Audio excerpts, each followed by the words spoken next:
ఓం సాయిరామ్. ఇది కేవలం ఒక కథ కాదు. ఇది నమ్మకానికి ఇచ్చిన సమాధానం, భక్తికి లభించిన వరం. ఈ కథను శ్రద్ధగా వినండి, మనసుతో వినండి. ఒకప్పుడు మహారాష్ట్రంలోని చిన్న గ్రామమైన షిరిడీలో సాయిబాబా మసీదులో నివసిస్తూ పేదలకి, ధనవంతులకి ఏ తేడా లేకుండా అందరికీ ఆశ్రయం ఇచ్చేవారు. అక్కడికి వచ్చే వాళ్ళలో కొంతమంది డబ్బు కోసం, కొంతమంది ఆరోగ్యం కోసం, మరికొందరు మనశ్శాంతి కోసం వచ్చేవారు.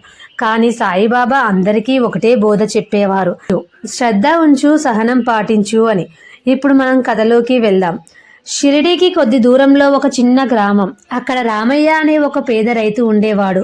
పంటలే జీవితం, పంటలే ఆశ. కానీ కొన్ని సంవత్సరాలుగా వర్షాలు పడలేదు, పంటలు పాడయ్యాయి, అప్పులు పెరిగిపోయాయి, ఇంట్లో అన్నం లేదు, భార్యా పిల్లల ముఖాల్లో చిరునవ్వు లేదు.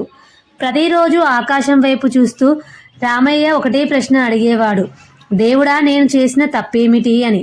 ఒక గురువారం రోజు గ్రామంలో ఎవరో అన్నారు: షిరిడీలో సాయిబాబా ఉన్నారు, ఆయనను నమ్మితే జీవితం మారుతుంది అని. ఆ మాటలు రామయ్య హృదయంలో లోతుగా పడిపోయాయి. డబ్బు లేదు, దారికి ఖర్చు లేదు, కానీ నమ్మకం ఉంది. ఆ రోజే ఖాళీ కాళ్ళతో షిరిడీ వైపు నడక మొదలుపెట్టాడు. చాలా గంటల తర్వాత ఆయాసంతో మసీదు దగ్గరికి చేరాడు. అక్కడ సాయిబాబా నిశ్శబ్దంగా కూర్చున్నాడు. రామయ్య ఏమీ మాట్లాడలేదు. కళ్ళల్లో నీళ్లతో బాబాను చూశాడు. సాయిబాబా అతన్ని చూసి చిరునవ్వు నవ్వారు. ఏం నాయనా, ఇంత బాధగా ఉన్నావు అని. ఆ ఒక్క మాటతోనే రామయ్య లోపలి బాధ వెల్లువలా బయటికి వచ్చింది. బాబా, పంటలు లేవు, అప్పులు ఉన్నాయి, పిల్లలకు అన్నం లేదు. నన్ను కాదు బాబా, నా పిల్లలను కాపాడండి అని గట్టిగా ఏడ్చేశాడు. సాయిబాబా ఏమీ మాట్లాడలేదు. కొద్దిసేపటికి మసీదు దగ్గర ఉన్న ద్వారకామాయి మంటల్లోంచి విభూది తీసి అతని చేతిలో పెట్టాడు. ఇది తీసుకో, నమ్మకంతో ఇంటికి వెళ్ళు అని సాయిబాబా చెప్పాడు. అంతే. రామయ్య ఆశ్చర్యపోయాడు. ఇంతేనా సాయిబాబా అనే చూశాడు. బాబా నవ్వుతూ అన్నారు: దేవుడు ఇప్పుడే అన్నీ ఇస్తే నమ్మకం ఎలా పెరుగుతుంది అని. రామయ్య విభూది తన గుండెల దగ్గర పెట్టుకుని ఇంటికి బయలుదేరాడు.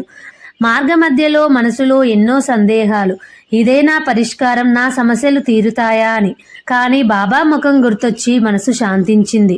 ఇంటికి చేరుకున్న తర్వాత ఆ భస్మాన్ని ఇంటి దేవుడి దగ్గర పెట్టి కళ్ళు మూసుకొని మొదటిసారి మనస్ఫూర్తిగా ప్రార్థించాడు. ఆ రాత్రి రామయ్యకి కల వచ్చింది. కలలో సాయిబాబా వచ్చి ఇలా అన్నారు: భయపడకు, రేపు పొలానికి వెళ్ళు, నీ పని నువ్వు చేయి, ఫలితం నేను చూసుకుంటాను అని చెప్పాడు. మరుసటి రోజు ఏ ఆశ లేకుండా పొలానికి వెళ్ళాడు. అక్కడ ఒక విచిత్రం. ఎండిపోయిన భూమిలో చిన్న మొలకలు వచ్చాయి. అతని కళ్ళు నమ్మలేదు. కొన్ని రోజుల్లో వర్షం పడింది, పంట పండింది, అప్పులు తీరాయి, ఇంట్లో వెలుగు వచ్చింది. తర్వాత రామయ్య మళ్ళీ షిరిడీకి వచ్చాడు. ఈసారి ఖాళీ చేతులతో కాదు, కృతజ్ఞతతో నిండిన హృదయంతో. సాయిబాబా అతన్ని చూసి అన్నారు: నేను ఏమీ ఇవ్వలేదు నాయనా, నీలో ఉన్న నమ్మకాన్ని నువ్వే గుర్తించావు అని అన్నాడు. ఇదే సాయిబాబా మహిమ. ఆయన డబ్బు ఇవ్వడు, దారి చూపిస్తాడు. ఆరోగ్యం ఇవ్వడు, ధైర్యం ఇస్తాడు. సమస్యలను తీసేయడు, వాటిని ఎదుర్కొనే శక్తి ఇస్తాడు. అందుకే ఈ గురువారం మీరు ఏ బాధలో ఉన్నా, ఏ సమస్యలో ఉన్నా ఒక్కసారి మనస్ఫూర్తిగా చెప్పండి: బాబా, నిన్ను నమ్ముతున్నాను అని. అంతే, మిగతాది ఆయనే చూసుకుంటారు. సాయిబాబా చెప్పిన అత్యంత ముఖ్యమైన ఉపదేశం: నమ్మకంతో పనిచేయి, ఓర్పుతో ఫలితాన్ని ఎదురుచూడు, మిగతావన్నీ నేను చూసుకుంటాను అని. భయం పెట్టుకోకు, తొందరపడకు, నమ్మకం విడువకు. సహనం, ఓర్పు, ఆత్మ నియంత్రణ. ఫలితం ఆలస్యమైనా తొందరపడకుండా ఎదురు చూడడం. ఇదే జీవితానికి ముఖ్య ఉపదేశం. ఈ వీడియోని లైక్ చేసి షేర్ చేయండి. అలాగే ఓం సాయిరామ్ అని కామెంట్ చేయండి. మరిన్ని మంచి భక్తి వీడియోల కోసం ఈ ఛానల్ని సబ్స్క్రైబ్ చేసుకోండి. Thank you for watching.